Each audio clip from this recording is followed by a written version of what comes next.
साबुन सिरजनहार सूरज शिला पर धोइए निकसय ज्योति अपार।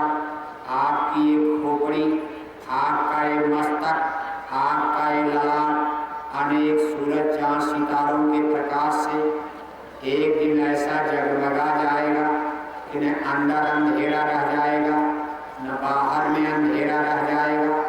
लोक भी बन जाएगा, आपका परलोक भी बन जाएगा, क्योंकि भटकाव तो अज्ञान अंधकार में होता।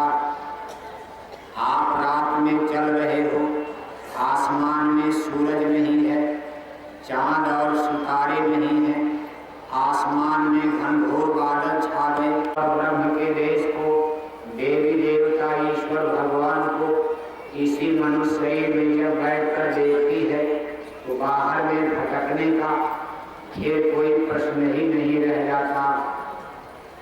इंद्रियां इतनी पवित्र हो जाती, आंख कान हाथ पैर नयन नासिका, इसमें इतनी शुद्धता और पवित्रता आ गई। कभी शरीर के इंद्रियों से, इन औजारों से, हमारी जबान से, हमारी आंख से, हमारे कान से, मैं हिंदू मुसलमान से ऊपर हूँ, मैं क्षत्रिय ब्राह्मण यादव हरिजन से ऊपर हूँ। मैं तो आपको सच्ची चीज, आपके अजर अमर अविनाशी उद्देश्य का भेद बताने के लिए आया हूँ और मैं आपको ये समझाने आया हूँ कि आप भी कोई जाति, ये जमाना आपके 30-40 वर्ष पहले का, आज भी आप उन जातियों की हाल जाकर के छत्तीसगढ़ झारखंड के जंगलों में, मध्य प्रदेश के घनघोर जंगलों में देख सकते हो।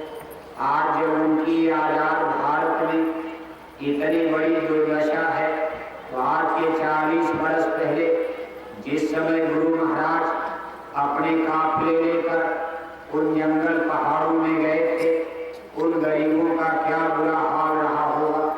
और गुरु महाराज ने देखो इंसान इंसान में कभी भेद नहीं माना। ऐसे ऐसे गरीबों की झोपड़ी में धड़ल्ले से बिना रोक टोक के घुस गए, जिनके हाथ का गांव में कोई पानी पीने को तैयार, को महामानव महापुरुष कहा जाता है, इन्हीं को अवतारी पुरुष कहा जाता है। अगर भगवान श्री रामचंद्र जी महाराज ने उस दिन जंगल में रहने वाली भीलनी सिबड़ी के जूठे बेर को खाने से इनकार कर दिया होता, आज इतिहास और तवारीख के पढ़ने में हम लोग भगवान श्री रामचंद्र जी को ईश्वर का अवतार न मानते। इतिहास तवारीख के पढ़ने में लिखा जाता कि भगवान राम जी जातिवादी थे, ऊंचे नीचे का भेद करते थे, मानव मानव में परहेज करते थे, अमीर गरीब का पक्षपात करते थे, वो भी जातिवादी थे।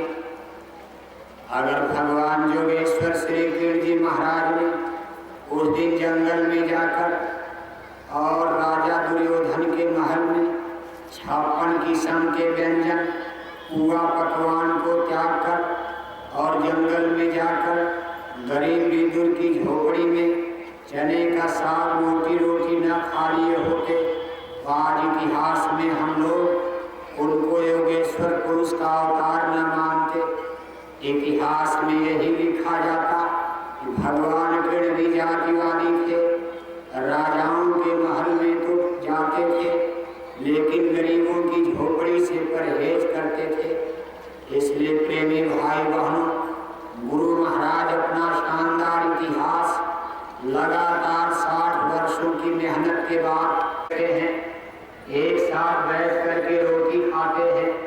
बनाने वाला रोटी कौन है कोई पूछने नहीं जाता, खाने वाला किस जात का है कोई पूछने नहीं जाता है। सच्चा समाजवाद वही है जो, क्योंकि मृत्यु लोक में संत अवतार होते हैं, कोई संत हमको मिल जाएंगे और पायो जी मैंने नाम रतन धन पायो, वस्तु अमोलक दी मेरे सतगुरु, कर कृपा अपनाए, काटे कटे ना, जलाए जले ना, दिन दिन बढ़ा सवायो, जन्म जन्म की पूंजी पाई। ये 5 नाम की अमोलक दौलत केवल संतों के पास और संत सतलोक से आके सतपुरुष कुल मालिक के अवतार होते परम पुरुष अनामी स्वामी धारा न रूप जगत में गुरु होय जीव चेताए जो जो माना वचन समझ के उनको संग लगाए। इसलिए देवी और देवताओं को स्वर्ग वैकुंठ में ये अवसर प्राप्त नहीं हो सकता। इसके लिए सुर दुर्लभ सब ग्रंथ निगावा और बड़े भाग्य मानुष तन पावा। ये देव दुर्लभ मानव जन्म जिसको सब भंडार के लिए झगड़ा करते।